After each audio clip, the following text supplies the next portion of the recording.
Туристтик милиция чөгүп бараткан адамды куткарып калды. Каракол шаарынын четиндеги көл жээгинде эс алып жаткандардын бири чөгүп баратканын байкаган туристтик милициянын кызматкерлери дароо сууга секирип жаш жигитти куткарып калган.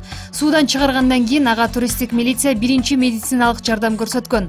Окуя кечээ түшкү саат 3-4 чамасында Каракол шаарынан анча алыс эмес, Пристан шаарчасынын көл жээгинде болгон.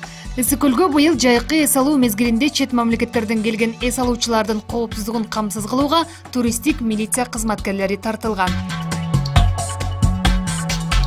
Ноокат районунда жол кырсыгы катталып, жүргүнчү каза болду, жаракат алган 5 жаш бала ооруканага жаткырылган. Бул маалыматты Ош облусу боюнча жол кыймылынын коопсуздугун камсыздоо бөлүмүнөн тастыкташты. Окуя кечээ күнү эртең мененки саат 8 чамасында Кеңеш айылында, тактап айтканда Ош-Исфана унаа жолунун 18-чакырымында Кара Суу районунун 1980-жылы туулган тургуну өзүнүн Дэу Матиз үлгүсүндөгү унаасы менен чыгыштан батышты көздөй бара жатканда жолдун жээгинде орнотулган бетон тосмону сүзгөн. Анын кесепетинен унаада бара жаткан 1985-жылы туулган жаран оор жаракат алып, окуя болгон жерден каза болгон.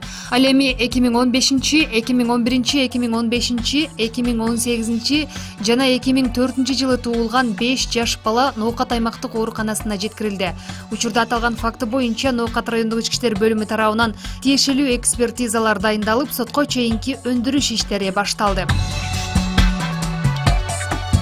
Футзал боюнча Кыргыз курама командасы тандап алуу оюндарысыз 2020-жылкы Азия чемпиондугуна өттү.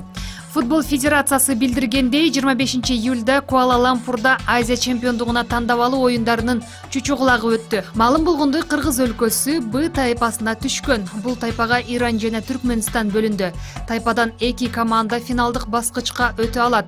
Түркмөнстан Азия чемпиондугун тосуп алчу команда болгондуктан тайпадан Иран менен Кыргыз өлкөсү автоматтык түрдө чыгышат. Бул тайпадагы оюндар кандай жыйынтыкталбасын 3 команда тең финалдык баскычта ойношот. Тунистин президенти Аль-Баджи Гаит Ас-Себей 93 жаш курагында көз жумду. Кечээ Тунистин президенти Аль-Баджи Гаит Ас-Себси көз жумду. Бул тууралуу чет элдик маалымат каражаттары жазып чыгышты.